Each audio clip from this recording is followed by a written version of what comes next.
Good afternoon, students. Good afternoon, ma'am. Good afternoon, ma'am.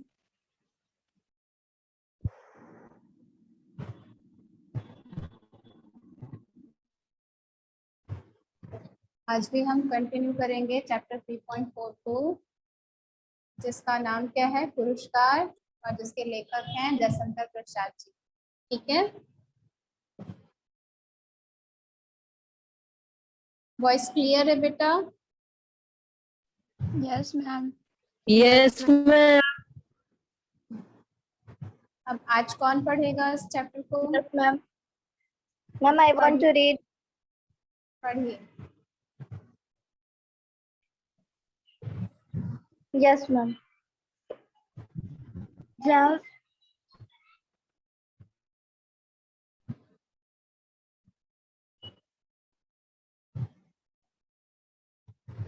कोमल, voice नहीं आ रही है आपकी। yes, ma'am. यहाँ से पढ़ना है। Yes, ma'am. जाओ तुम सजीवियों को उसमें लगाओ, मैं अमात्य को आज्ञा पत्र देने का आदेश करता हूँ। जय हो देव कहकर प्रणाम करती हुई मधुलिका राज मंदिर के बाहर आई। दुर्ग के दक्षिण भयावने नाले के तट पर घना जंगल है। आज मनुष्य के पद संचार से शून्यता भंग हो रही थी। अरुण के छिपे हुए मनुष्य स्वतंत्रता से इधर उधर घूमते थे। झाड़ियों को काटकर पथ बन रहा था। नगर दूर था, फिर उधर यो ही कोई नहीं आता था। फिर अब तो महाराज की आज्ञा से वहां मधुलिका का अच्छा सा खेत बन रहा था। तब इधर की किसी को चिंता होती। एक घने कुंज में अरुण और मधुलिका एक दूसरे को हर्षित नेत्रों से देख रहे थे। संध्या हो चली थी। उस निबिड़ वन में उन नवागत मनुष्यों को देखकर पक्षीगण अपने नीड को लौटते हुए अधिक कोलाहल कर रहे थे। प्रसन्नता से अरुण की आंखें चमक उठी। सूर्य की अंतिम किरणें झुरमुट में घुसकर मधुलिका के कपोलों पर खिलने लगी। अरुण ने कहा, 4 प्रहर और विश्राम करो। प्रभात की इस कलेवर कौशल राष्ट्र की राजधानी श्रावस्ती में तुम्हारा अभिषेक होगा। और बस कहाँ तक पढ़ी?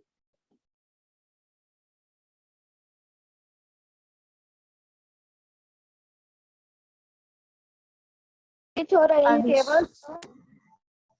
केवल 100 सैनिकों से तुम रात के तीसरे प्रहर में मेरी विजय यात्रा होगी। ठीक है।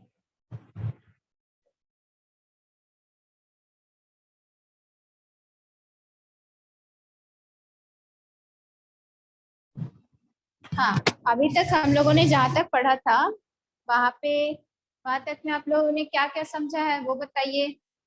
ये तो आगे का था। प्रीवियस क्लास में हमने कहाँ तक पढ़ा है, क्या क्या समझा है?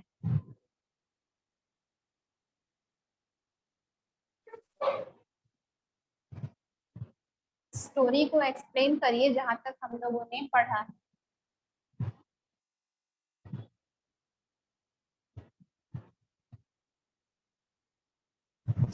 अंकिता, सोनी, अनिष्का, आयुष, सक्सेना, चंचल, चंदन, हरजीत, खुशी, कोई नहीं बताना चाहता है स्टोरी क्या है इस चैप्टर की?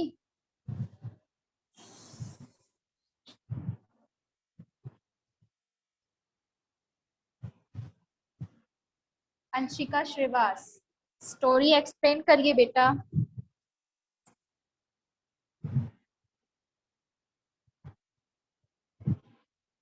चलो ठीक है, जब आप लोग स्टोरी एक्सप्लेन नहीं करना चाहते हैं, रोज पढ़ते हैं फिर भी, ये टाइम मैं आगे का ही बताती हूँ।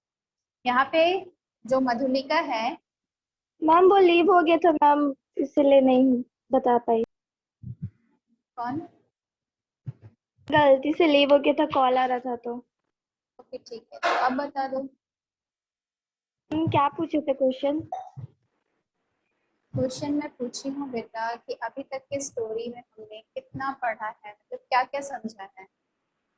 मैम वो जब मधुलिका वो वहाँ का खेती करने के लिए वो जमीन मांगती, तो महाराज कह रहे थे कि वहाँ की जमीन उबड़ खाबड़ है, वहाँ खेती अच्छे से नहीं होगी। तो मधुलिका बोली तो मैं निराश लौट जाऊं। यहाँ तक पढ़े थे मैम। Okay, very good. तो अभी वहां पे जो महाराज है उसे क्या कहते हैं, वह अपने मंत्री को आदेश देंगे और तुम जाओ अपने श्रमजीवियों को वहां पे लगाओ, मतलब मेहनत कश मजदूरों को वहां उस जमीन में लगाओ, और मैं अमात्य मतलब वहां के जो मंत्री जो है उनको आज्ञा पत्र देने का, मतलब मधुलिका को आज्ञा देने का आदेश लिखित में देने के लिए कहते हैं। ठीक है, तब मधुलिका कहती है जय हो देवकी कहकर प्रणाम करती हुई मधुलिका वह राजभवन से चली जाती है, बाहर निकल जाती है। और दुर्ग के दक्षिण में, मतलब जो किला है उसके दक्षिण में जो जमीन है वह बहुत ही भयावने नाले के तट पर एक घना जंगल सा, उस जमीन पर बहुत घना जंगल हो गया क्योंकि वहां खेती वगैरह होती नहीं थी। वहां पर वो जाती है। अब वहां पे वो जो मनुष्य थी, मनुष्य वो जो मिट्टी थी या वो जमीन था पहले शून्य था, मतलब वहां पे किसी के भी चलने फिरने की आवाज या फिर किसी भी चीज की आवाज नहीं आती थी। लेकिन अब मनुष्य के पद संचार से शून्यता जो है भंग हो रही है, मतलब मनुष्य जो है वहां पे चल रहे हैं, वहां जा रहे हैं। अरुण के जो जो अरुण राजकुमार था उसके जो सैनिक थे वो इधर उधर छिपे हुए थे, वह अब आजाद स्वतंत्रता से घूम रहे हैं और झाड़ियों को काट काट पीट कर वहां पे पथ बना रहे हैं। नगर जो था वो बहुत ज्यादा दूर था उस क्षेत्र से। मोहल्ले जा के घूमते हु आर यू? लोकेश मंडल।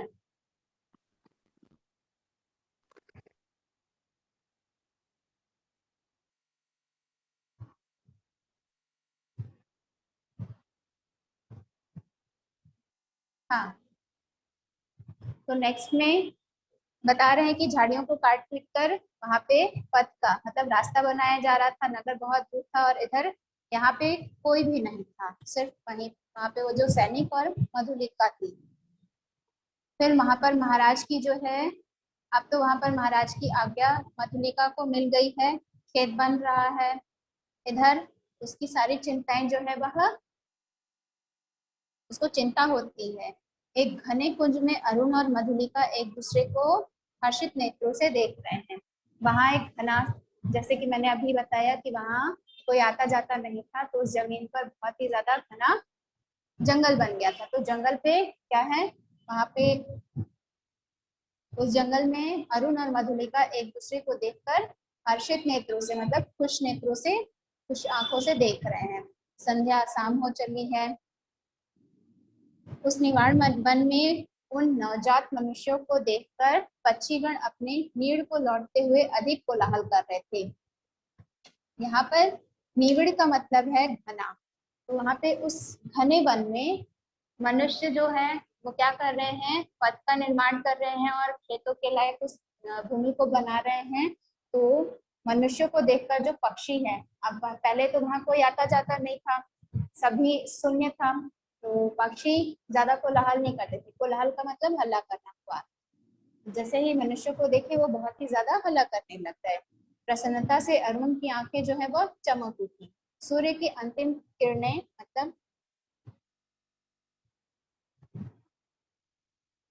सूर्य जो है वह डूबने लगा और उसकी अंतिम किरणें मधुलिका के कपोलों से खेलने लगी, आंखों में खेलने लगी। ठीक है, आगे बता रहे हैं लेखक। अरुण ने कहा 4 प्रहर और विश्राम करो, प्रभात में ही जीर्ण कलेवर कौशल राष्ट्र की राजधानी श्रावस्ती में तुम्हारा अभिषेक होगा और मगध में निर्वासित नए स्वतंत्र राष्ट्र का अधिपति बनूंगा। ठीक है, तब वह जो अरुण है वह क्या कहता है, कुछ समय 4 पहर मतलब रात्रि भर विश्राम करो, और रात्रि भर विश्राम करने के बाद मैं इस राज्य में अपना राज्याभिषेक करूंगा, क्योंकि वह क्या था, मगध से निर्वासित हो चुका था, उसे भगा दिया गया था। और वहां पर वह क्या करेगा, एक स्वतंत्र राष्ट्र की स्थापना करेगा। ऐसा वह मधुलिका से कहता है। भयानक अरुण, तुम्हारा साहस देख मैं चकित हो रही हूँ। केवल 100 सैनिकों से तुम रात के तीसरे पहर में मेरी विजय यात्रा होगी। अब वह जो मधुलिका है वह भय से अरुण को कहती है कि तुम्हारा साहस देखकर उसे चिंता हो रही है, मतलब वो आश्चर्य कर रही है। केवल तुम्हारे पास 100 सैनिक हैं और तुम, इतना कहते कहते चुप हो जाती है। उसके बाद रात के तीसरे पहर से मेरी विजय यात्रा होगी, मतलब ऐसा अरुण कहता है। तो तुमको इस विजय पर विश्वास है? मधुलिका उससे अरुण से प्रश्न करती है। तब अरुण कहता है, अवश्य, तुम अपनी झोपड़ी में यह रात बिताओ। प्रभात से जो राज मंदिर में तुम्हारी लीला निकेतन बनेगा। प्रभात मतलब सुबह। सुबह में तुम्हारी झोपड़ी में, अपनी झोपड़ी में रात बिताओ, तब सो जाओ, और सुबह जैसे ही उठोगी वहां के राज मंदिर में तुम्हारा लीला होगा।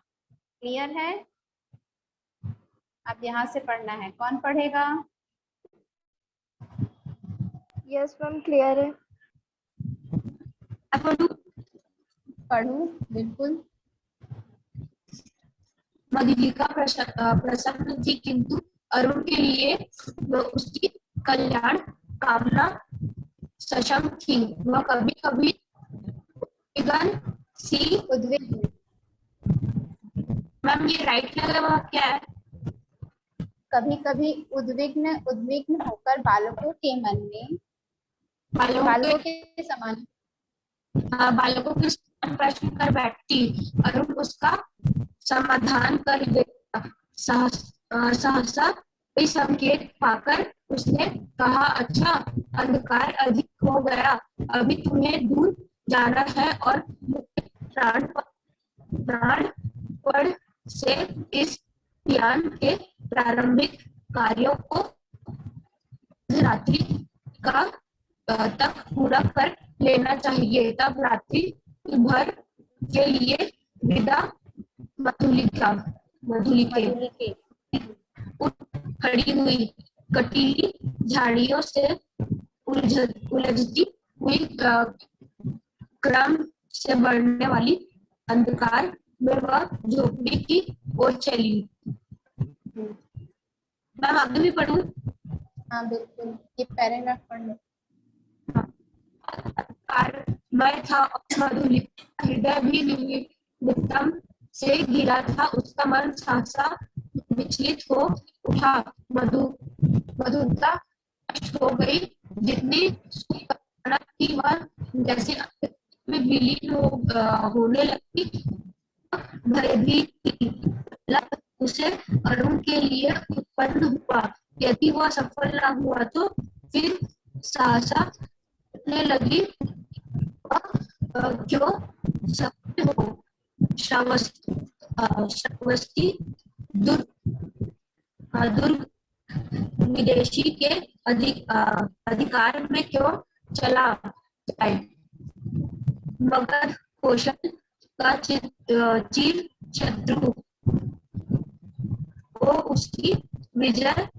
कौशल नरेश ने क्या कहा था? शिवमित्र कौशल का रक्षक वीर उसी की कन्या आज क्या करने जा रही है? नहीं, मधुलिका जैसे उसके पिता उस अंधकार में पुकार रहे थे, बगली की तरह चिल्ला उठी, रास्ता भूल गई। ठीक है। अब आगे के पैराग्राफ में जयशंकर प्रसाद जी जो है वह लिखते हैं कि मधुलिका जो है वह बहुत प्रसन्न थी, किंतु अरुण के लिए उसकी कल्याणकारी कामना जो थी वो शंका में थी। वह कभी उद्विग्न हो जाती, मतलब कभी उत्तेजित हो जाती और कभी बालकों के समान प्रश्न पूछने लगती। तो अरुण उसके उत्तेजना को कम कर देता और उसके बालकों के समान प्रश्नों का उत्तर उसे वह दे देता था। उसे अचानक से उस पर उसे कोई संकेत पाकर उसने कहा, मतलब इसने कहा, अरुण ने कहा, अच्छा, अंधकार मतलब अंधेरा बहुत हो गया है, अभी तुम्हें यहाँ से जाना चाहिए और मैं इस अभिनय के लिए प्रारंभिक कार्यों को अर्धरात्रि तक पूरा कर लेना चाहिए। मतलब उसने जो अभियान शुरू किया था कि एक नए राज्य की स्थापना करेगा, जिसके लिए मधुलिका ने एक खेत निर्जन भूमि मांगी थी महाराज से। उस कार्य को अरुण जो है वह रात्रि भर में पूरा करना था उसको। तो वह क्या कहता है कि अरुण मधुलिका से कि तुम घर में जाओ, अपनी झोपड़ी में जाओ और वहां जाकर आराम करो, तब तक रात्रि भर के लिए अलविदा मधुलिके, अलविदा कहता है उसे, बाय कहता है, ठीक है। इसके बाद मधुलिका जो है वहां पर खड़ी हो जाती है और कटीली झाड़ियों से उलझती हुई, क्योंकि वो एक जंगल में बैठी हुई थी तो जंगल में आसपास कांटे ही थे, तो कांटे से उलझती हुई वह आगे निरंतर बढ़ती रहती है। अंधकार में वह उसे झोपड़ी की ओर उस अंधकार में वह अपनी झोपड़ी की ओर चलने लगती है। पथ जो था, रास्ता जो था,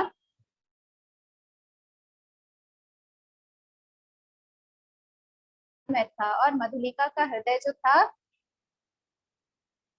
बहुत तरह से सवालों से घिरा हुआ था, ठीक है। उसका मन जो है अचानक से विचलित हो उठता है और उसके मन में जो मधुरता रहती है वह नष्ट हो जाती है। जितनी सुख की कल्पना थी उसके मन में कि ऐसा होगा वैसा होगा, वह सारे अंधकार में, रात्रि के अंधकार में क्या हो जाते हैं, विलीन हो जाते हैं, मतलब खो जाते हैं। वह भयभीत होती है। पहला भय उसे अरुण के लिए उत्पन्न होता है कि यदि वह सफल ना हुआ तो, और अगर फिर अचानक से सोचने लगती है कि वह सफल क्यों हो। श्रावस्ती दुर्ग, क्योंकि वह एक श्रावस्ती दुर्ग का निर्माण कर रहा है अरुण, ठीक है। तो अरुण जब वह श्रावस्ती दुर्ग का निर्माण करता है तो एक विदेशी अधिकारी, वहां एक विदेश अधिकारी अधिकार में क्यों चला जाए, मगध का जो एक क्षेत्र है वह विदेशों के अधिकार में क्यों चला जाए। मगध कौशल का बहुत ही बड़ा शत्रु है, चिर शत्रु मतलब बहुत बड़ा शत्रु है, तो उसकी जय हो ऐसा वह सोचती है। कौशल नरेश ने क्या कहा था, मतलब मधुलिका को जब वह जमीन दे रहे थे तो कौशल नरेश ने कहा था सिंह मित्र की कन्या। सिंह मित्र जो था वह मगध कौशल का बहुत ही बड़ा रक्षक था, वीर था। स्टार्टिंग में ही बताया गया है कि सिंह मित्र की कन्या जो है वह मधुलिका है। तो मधुलिका के पिता जो थे वह कौशल के बहुत ही बड़े रक्षक थे। उसकी कन्या आज क्या करने जा रही है, उसके मन में बहुत से तरह के सवाल आ रहे हैं। तो अचानक से मधुलिका कह उठती है नहीं नहीं। फिर इसके अचानक से सुनाई देने लगता है उसके पिता की आवाज की मधुलिका मधुलिका, जैसे उसके पिता अंधेरे में पुकार रहे हैं। वह अंधेरे में बिल्कुल पागल की तरह चिल्ला उठती है और रास्ता क्या है भूल जाती है। क्लियर है? Yes ma'am. अब देखिए नेक्स्ट पेज में शेयर कर रही हूँ, एक मिनट।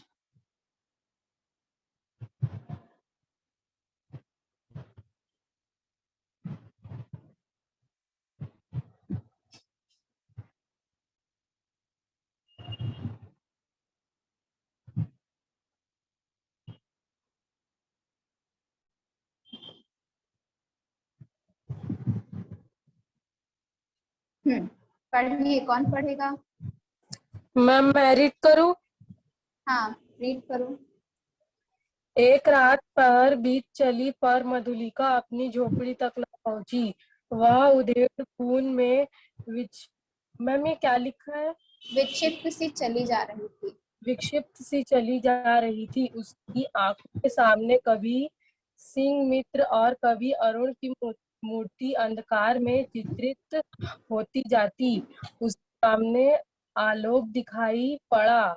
वह बीच पथ से खड़ी हो गई। प्राय 100 उल्का अधिकारी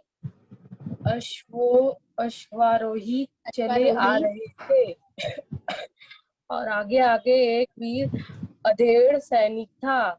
उसके बाएं हाथ में अश्व की वल्गा और दाहिने हाथ में नगन खड़ग। अत्यंत धीरता से वह टुकड़ी अपने पथ में चली रही थी, परंतु मधुलिका बीच पथ से हिली नहीं। प्रमुख सैनिक पास आ गया पर मधुलिका अब भी नहीं हटी। सैनिक ने अवश्य अश्व रोककर कहा कौन? कोई उत्तर नहीं मिला। तब तब तक दूसरे अश्वरोही ने कड़ कड़ कड़क कर कहा, कड़क कर कहा, तू कौन है स्त्री? कौशल से सेनापति को उत्तर शीघ्र दे। मैम आगे भी रीड करूं? हाँ रमणी जैसे विकार ग्रस्त स्वर में ग्रस्त स्वर चिल्ला में चिल्ला उठी, ग्रस्त स्वर में चिल्ला उठी, बांध लो मुझे, मेरी हत्या करो, मैंने अपराध ही ऐसा किया है। सेनापति हंस पड़े, बोले, पगली है। पगली नहीं, यदि पगली होती तो इतना विचार वेदना क्यों होती? सेनापति, मुझे बांध लो, राजा के पास ले चलो। क्या है, स्पष्ट कह। श्रावस्ती का दुर्ग एक प्रहार में एक प्रहर में दशइयों के हस्तगत हो जाएगा। हस्तगत, पढ़ो आगे। दक्षिणी नाले के पार उनका आक्रमण होगा। सेनापति चौंक उठे, उन्होंने आश्चर्य पूछा, तू क्या कह रही है? मैं सत्य कह रही हूँ, शीघ्रता करो। सेनापति ने 80 सैनिकों को नाले की ओर धीरे धीरे बढ़ने की आज्ञा दी और स्वयं बीच अश्वारोहियों के साथ दुर्ग की ओर बढ़े। मधुलिका एक अश्वारोही के साथ बांध दी गई। ठीक है, हो गया। अब यहाँ पे जो मधुलिका है वह रास्ता क्या है, भूल जाती है। तो रास्ता भूलने के बाद रात का जो पहर है वह बीत चलता है और मधुलिका जो है अपनी झोपड़ी तक नहीं पहुंचती है। वह रास्ता भूल जाती है तो झोपड़ी तक नहीं पहुंच पाती है। इस अंधाधुंध मतलब उधेड़पन में इसका जो मन जो विचलित था वह विक्षिप्त सी हो गई थी। मतलब उसे कुछ समझ नहीं आ रहा था। ठीक है, विक्षिप्त सी चली जा रही थी, जैसे कि जिसके पागल मनुष्य जो होते हैं ना, जिन्हें किसी भी चीज का कोई शुद्ध बुद्ध नहीं होता है, तो वैसे ही चली जा रही थी। आंखों के सामने कभी सिंह मित्र मतलब उसके पिता दिखाई देते तो कभी अरुण की मूर्ति स्पष्ट चित्र के समान दिखाई देने लगती। उसे सामने कोई भी दिखाई नहीं पड़ता। वह बीच पथ में खड़ी हो गई थी। प्रायः 100 उल्काधारी, एक उल्काधारी मतलब मसालिया तारा, यहाँ पे 100 मसालधारी जो है वह आगे की ओर चले आ रहे थे और आगे बढ़ रहे थे। एक वीर अधेड़ सैनिक था जिसके हाथ में क्या था, अश्व जो पकड़ते हैं तो उसकी रस्सी होती है, तो उसका रस्सी एक हाथ में, उसके हाथ में रस्सी था अश्व को पकड़ने वाला, और दूसरे हाथ में क्या था, नग्न खड़ग मतलब तलवार थी।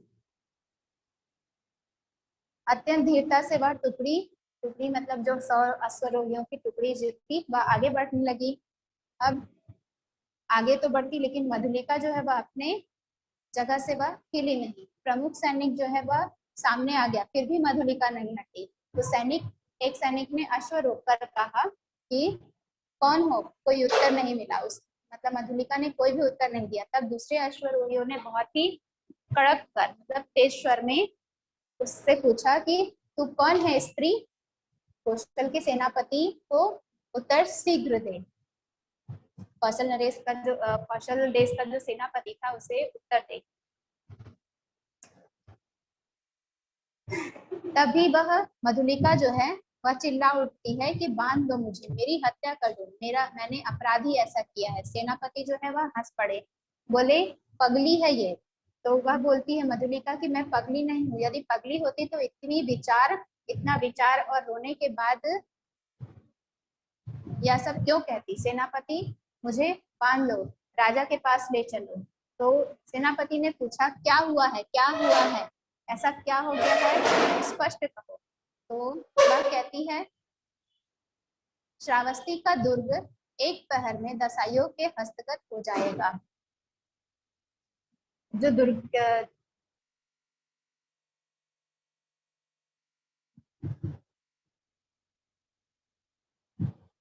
कौशल के जो दुर्ग के दक्षिणी हिस्से में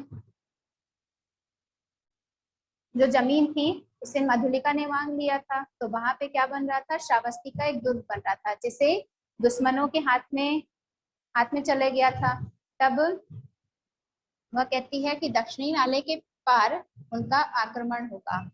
सेनापति भी जो है वह चौंक जाते हैं। उन्होंने आश्चर्य से पूछा, तू क्या कह रही है?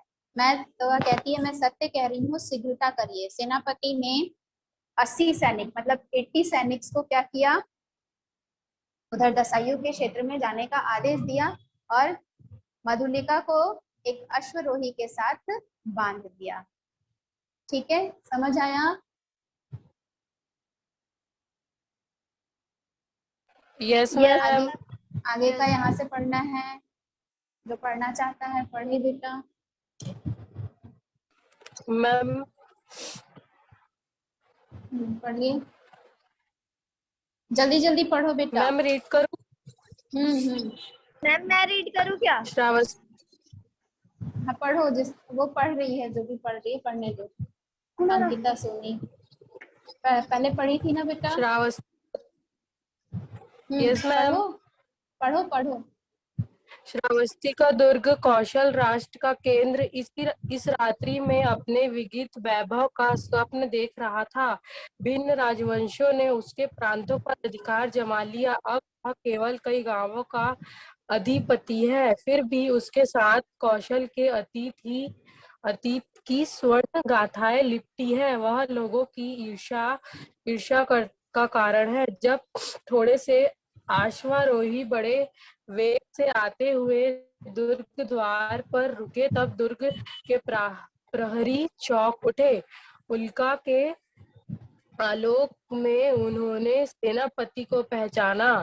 द्वार खुला, सेनापति घोड़े की पीठ से उतरे। उन्होंने कहा, अग्नि से दुर्ग में कितने सैनिक होंगे? सेनापति की जय हो। 200। उन्हें शीघ्र ही एकत्र करो, परंतु बिना किसी शब्द के। 100 को लेकर तुम शीघ्र ही चुपचाप दुर्ग के दक्षिण की ओर चलो, आलोक और शब्द ना हो।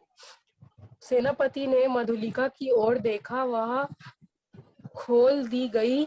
उसे अपने पीछे आने का संकेत पर सेनापति राज मंदिर की ओर बढ़े। प्रतिहारी ने सेनापति को देखते ही महाराज को सावधान किया। वह अपनी सुख निद्रा के लिए प्रस्तुत हो रहे थे, किंतु सेनापति और साथी ही मधुलिका को देखते ही चंचल हो उठे। सेनापति ने कहा, जय हो देव, इसी स्त्री के कारण मुझे इस समय उपस्थिति होना पड़ा है। उपस्थित तो होना यहाँ पे पड़ा जो है। महाराज ने यहीं तक पढ़ो, बस हो गया। इसके बाद तब जो मैम यस मैम। अश्वारोही से मधुलिका को बांध दिया जाता है। अब क्या यस होता मैम। है कि वो जो 80 सैनिक हैं, वह माइक को ऑफ कर दो बेटा।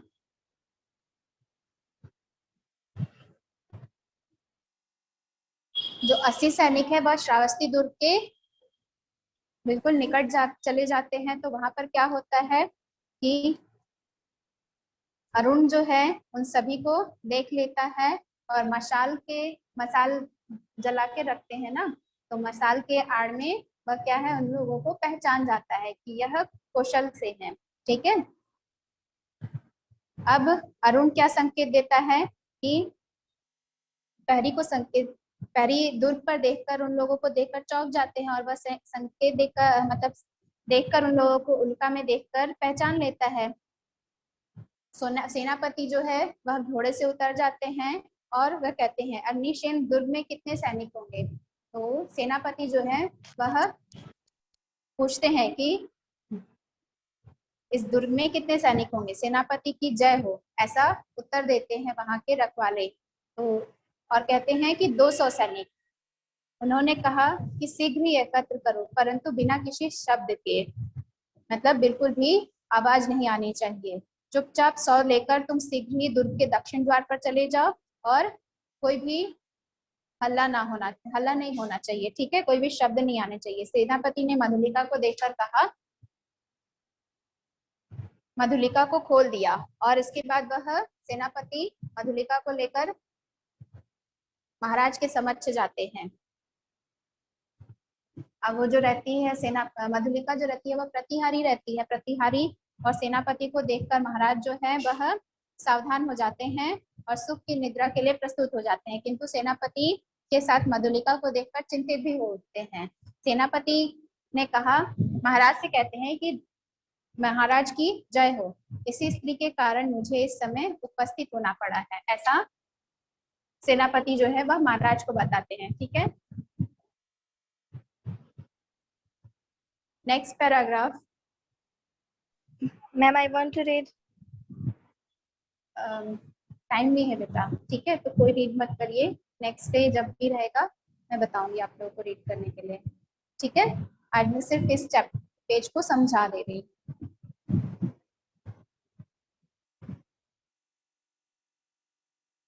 ओके कोमल? Yes ma'am. यहाँ पे महाराज के स्थिर नेत्रों से देखकर कहा, सिंह मित्र की कन्या फिर यहाँ क्यों?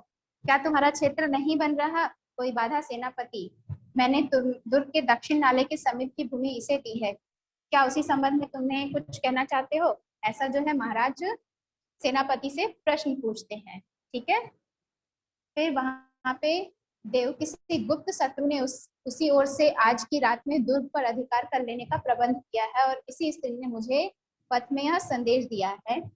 जो सेनापति हैं वह महाराज को बताते हैं कि कोई शत्रु है जो दुर्ग पर अपना अधिकार, अपना आधिपत्य जमाना चाहता है। ऐसा संदेश मुझे मधुलिका ने ही दिया है।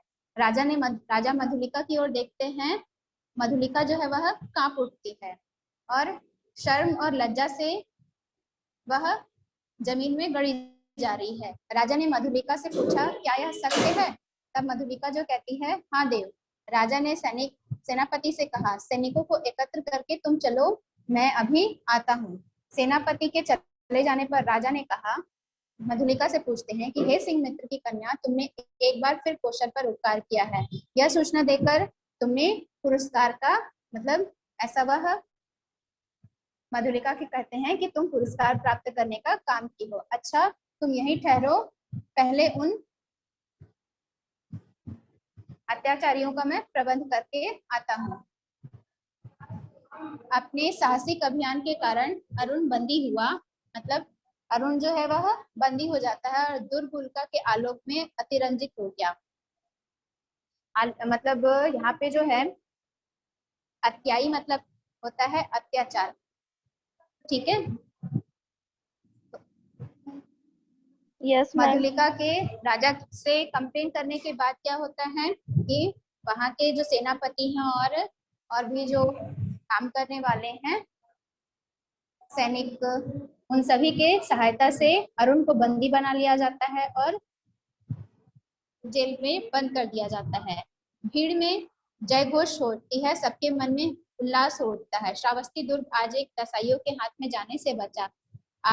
आबल वृद्ध नारी आनंद में उन्मत्त हो उठे। यहाँ पे सभी लोग क्या करते हैं, जयघोष करते हैं और उत्साह मनाते हैं कि श्रावस्ती दुर्ग जो है वह एक दूसरों डाकुओं के हाथ में जाने से बच गया। ठीक है, उषा के आलोक में सभा मंडप दर्शकों से भर गया। प्रातः काल ही वहां का जो मंडप है, मतलब सभा जो है वह क्या हो जाती है, दर्शकों से भर जाती है। अरुण को बंदी बनता देखकर जनता ने रोष हुंकार करते हुए कहा, वध करो। राजा ने सबसे सहमत होकर आज्ञा दी। सभी जनतावासी क्या कहते हैं कि इसका वध कर दो।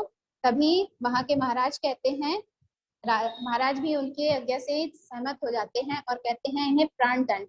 मधुलिका बुलाई गई, वह पगली सी आकर खड़ी हो गई। कौशल नरेश ने पूछा, मधुलिका तुझे जो पुरस्कार लेना हो मांग। वह चुप रही।